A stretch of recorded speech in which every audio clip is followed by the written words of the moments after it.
Welcome to Cape Town News. Do hit subscribe and never miss a thing. Today is Monday, the 29th of December, 2025. Please note, based on your feedback, Cape Town News will now air daily at 3 o'clock in the afternoon as from the 1st of January. And now here's what's making headlines in the Western Cape. Inferno rips through informal settlements, leaving hundreds with nothing. Cultural outrage erupts over Kaapse Klopse parade route shakeup. Human trafficking horror uncovered inside quiet Milnerton home. Viral littering clip backfires as driver is fined and shamed. Stormers hold top spot as derby battles loom. Cape Town gears up for massive New Year's Eve blowout. Hot inland conditions clash with cooler coastal weather. Fires have torn through several informal settlements across the Western Cape, leaving scores of families homeless and triggering an urgent humanitarian response as emergency services and relief organizations scramble to assess the damage.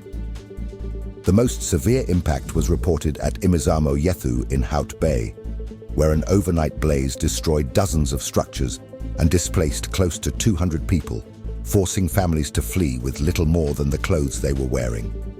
Gift of the Givers confirmed that its teams were activated following multiple distress calls from affected communities, with assessments already underway on the ground. Disaster risk management spokesperson Sonica Littering said preliminary findings show that around 25 structures were destroyed in Imizamo Yethu alone, leaving approximately 80 people displaced. Relief partners were deployed immediately to provide hot meals, blankets, hygiene packs, and essential household items to families who lost everything in the fire. The devastation was not limited to one area. In Sir Lowry's Pass, 5 structures were destroyed, displacing 30 people, while in Blik-Kiesdorp in Delft, 8 structures were lost, leaving 44 residents without shelter. A second fire in Mbokweni and Paarl was also reported within the space of a week, raising concerns about fire safety as the festive season continues. In Cape Town, emergency crews were still responding to an active fire in Vygieskraal in Mallenberg, where backyard dwellings were reported to be alight. Community leaders have warned that the frequency and spread of these fires are placing unbearable strain on already vulnerable households, many of whom face repeated displacement during the summer months. With strong winds, dense housing layouts, and unsafe cooking or heating methods increasing the risk, officials are urging residents to exercise extreme caution, while longer-term fire mitigation strategies and safer settlement planning remain under review. Relief organizations say the coming days will be critical as families attempt to rebuild while relying heavily on emergency support. The city of Cape Town has moved to distance itself from controversy surrounding the proposed rerouting of the 2026 Kaapse Klopse parade, making it clear that it is not the organizer of the event and does not determine the parade route. This follows criticism from the economic freedom fighters who accused the city and organizers of sidelining historically significant communities and commercializing a deeply rooted cultural tradition. In a statement released on Sunday, the city explained that responsibility for the parade lies solely with the Kaapse Klopse Carnival Association, while the municipality's role is limited to reviewing safety, logistics, and compliance requirements. The city confirmed that it was approached earlier this year to support a proposal to reroute the road march via Somerset Road into Green Point, subject to strict conditions around crowd control, safety planning, and event management. Officials stressed that the event permit has not yet been approved and remains under review. The city's Events Permit Office is coordinating engagement between organizers, affected residents, ward councillors, and multiple city departments to address concerns before a final decision is made. The municipality emphasized that public safety and compliance remain the priority throughout the process. The city also clarified that a court application filed by the Cape Town Minstrel Carnival Association on the 27th of December is unrelated to the 2026 Tweede Nuwe Jaar parade, as it concerns a different minstrel grouping. That matter is scheduled to be heard in court on Monday, the 29th of December. A house in Milnerton has been linked to a disturbing human trafficking case following a targeted operation that led to the arrest of a 23-year-old suspect who was also found to be in the country illegally. The suspect is expected to make his first court appearance today, the 29th of December, where he will face a charge of trafficking in persons. According to the Directorate for Priority Crime Investigation, also known as the Hawks, the arrest followed a search and seizure operation conducted to identify possible victims of human trafficking at the property. During the operation, one victim was identified, after which investigators located and interviewed the alleged trafficker. Hawks spokesperson Zinzi Honey said it was during the interview process that officers discovered the suspect was illegally present in South Africa, leading to his immediate arrest under the Immigration Act. As the investigation progressed, the victim confirmed that the individual arrested for immigration violations was in fact the trafficker, resulting in additional charges being added. Authorities have confirmed that the suspect will now face the full legal process for both offenses, while investigations continue into whether additional victims or accomplices may be linked to the case. Authorities say community tip-offs remain vital in exposing trafficking networks operating within residential areas.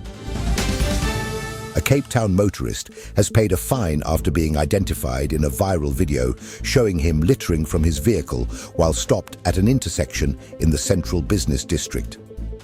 The city confirmed that the driver came forward voluntarily following widespread circulation of the footage on social media. Law enforcement spokesperson Wayne Dyerson said the video showed the motorist throwing litter from his car, which prompted a tour guide from a nearby vehicle to pick it up and throw it back into the car. The situation escalated when the motorist allegedly threw the litter out again and made obscene gestures toward the tour bus.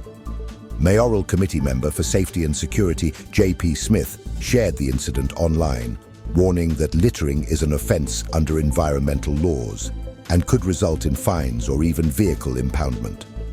Following a public appeal, the motorist presented himself to authorities and paid a 500 Rand admission of guilt fine under the city's integrated waste management by law. The city has thanked the motorist for taking responsibility and reminded both residents and visitors that even minor by-law offences carry consequences. Law enforcement has confirmed that monitoring of by-law offences will continue throughout the festive season. The Stormers remain top of the United Rugby Championship standings as South African teams prepare to return to action this coming weekend.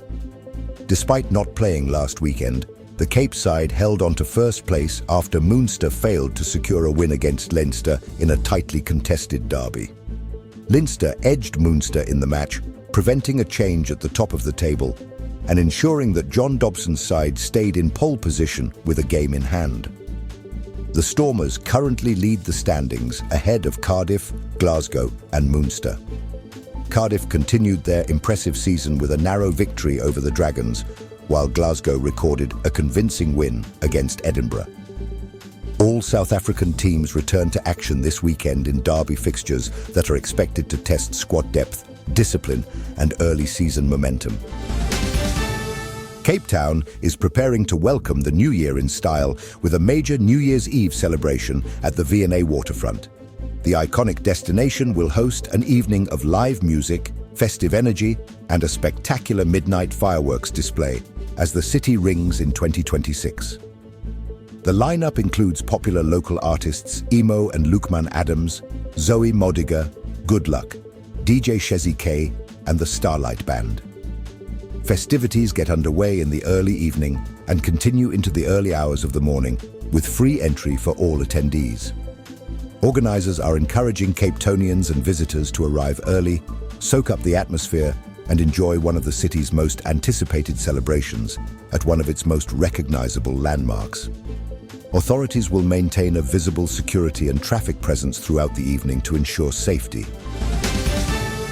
Here are your money, commodities, and crypto updates. Starting with the major currencies.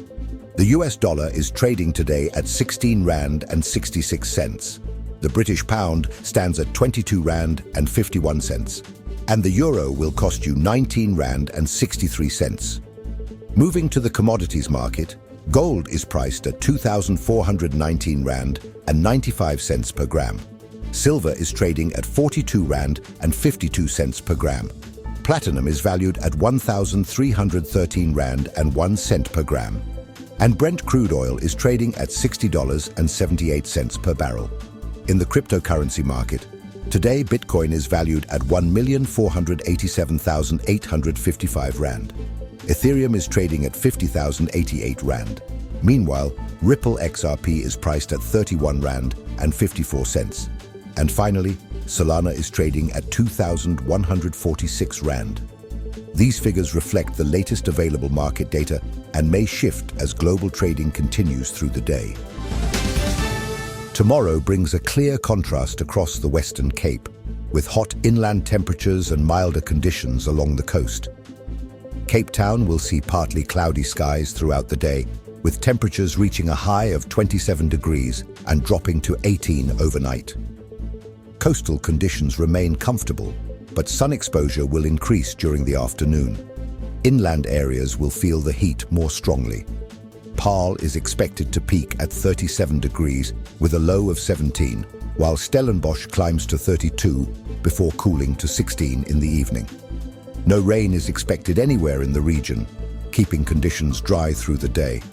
Humidity will sit around 70%, adding to the heat inland. Winds will blow from the north-northwest at around 18 kilometers per hour, offering limited relief. Along the coast, ocean conditions remain manageable, with a southwesterly swell of about 1.4 meters at a 10-second period. Tide times for Cape Town include a low tide early in the morning at 5:14, a high tide just after 11:30, and another low tide early in the evening. Sunrise is at 5:37, with sunset at 8 o'clock. Ultraviolet levels will be very high, so take extra care if you are outdoors. With that, we conclude today's bulletin, and now you know what's happening in the mother city. Thank you for watching Cape Town News. Remember, from the 1st of January, Cape Town News moves to 3 o'clock in the afternoon. Make sure to subscribe and hit the notification bell so you never miss a story. We appreciate your support. Let us know your thoughts in the comments below. Until next time, stay safe, informed, and connected.